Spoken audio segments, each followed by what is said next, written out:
Introducing the African Diaspora News Channel app, your gateway to stories that's overlooked by the corporate mainstream media. And we serve as the voice to the global Black community. Again, we got Dr. Candace Matthews. A lot of these documents, looking at. We are committed to informing and educating through the power of media. This country is supposed to be about the land of the free for all. It has not been free for Black people, and we are tired. With our platform, we're helping to end injustice by exposing it. Join us in standing for excellence in journalism and serving our community. Download the African Diaspora News app today. Well. A new ruling has come down in Superior Court in Quebec, and they have admitted that racial profiling actually exists. What a surprise. Take a look and we'll talk about it further. Happy, elated, full of emotions that have been long overdue. Quebec's Court of Appeal upheld a landmark 2022 decision. This decision confirms the lower court's decision, declaring that the police power to conduct arbitrary and suspicionless roadside stop was discriminatory and unconstitutional. The initial legal action was brought forward by Joseph Christopher Luamba. The Black Montrealer said he had been pulled over close to a dozen times by various Quebec police forces without reason and had not received any tickets as a result of these stops. I was actually called as a witness for the Luamba case. So I remember clearly testifying in front of the judge, but I believe there was a total of maybe 10 or 12, maybe even 13 witnesses that were called to basically explain to the judge that this absolutely exists. The evidence that was presented in trial demonstrated that those who were targeted by these suspicionless roadside stop were disproportionately members of Black or racialized or Indigenous communities, and that contributed to racial profiling.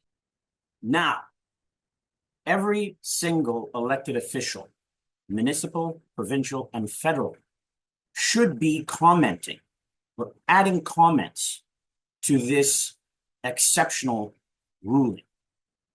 If they do not, they are or will be complicit to the ongoing issues of racial profiling in this province. So from here on out, any Black person or racialized person that's pulled over under what they like to call suspicious circumstances, like, oh, you're just driving at 2 a.m. and you're a Black person. Oh no, you must be up to something, so I'm going to pull you over. Or you could just be sitting in your car minding your business, and they will come and ask you questions and ask for your ID and all of these things when you are doing nothing. That's just two examples. Under suspicious circumstances, oh, I'll give you one more, because this is the one they love to pull people over for. I should say Black people over for, and more specifically, or actually majority Black men, is that if they're driving a vehicle that's registered to a woman, and it is a woman that's one of the folks, they pull them over. That's another example. So these would fall under the suspicious circumstances umbrella. And so in this case, if any Black person or racialized is pulled over under these circumstances, they will be rewarded $5,000. You better believe that the police force is jumping up and down and they are appealing this. But here's my thing. 3 things, actually. Number 1, not all of these reports of these police officers pulling Black people over is reported by the police, and not all of these instances that happens to Black people is reported by the Black person. So there's more that goes on than we know about. And then on top of that, these police officers don't have body cams. So unless the Black person turns on their camera or happens to have a dash cam in their vehicle, I mean, there's going to be so many reports that aren't ever going to make the light of day. And then on top of that, these police officers are going to be angry, at the fact that this is happening. So what else is going to happen to our brothers and sisters out there in the racist province of Quebec? Let's just keep our fingers crossed that they will be safe, or this measure will make a difference as a result in safety for our brothers and sisters out there.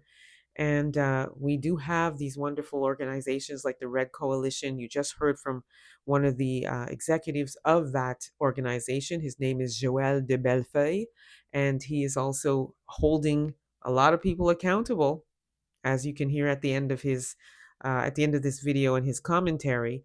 So we're going to keep our good eye on this and make sure that our people are safe. In the meantime, let me know what you all think about this. Don't forget to like, subscribe, and share this content. Also, download the African Diaspora News app. You can grab it at your Google or Apple store, and you will not be disappointed. Download that app. Also, subscribe to my YouTube channel, The Black Experience with Emma Ansah. Until next time, please be safe, everyone. Peace be.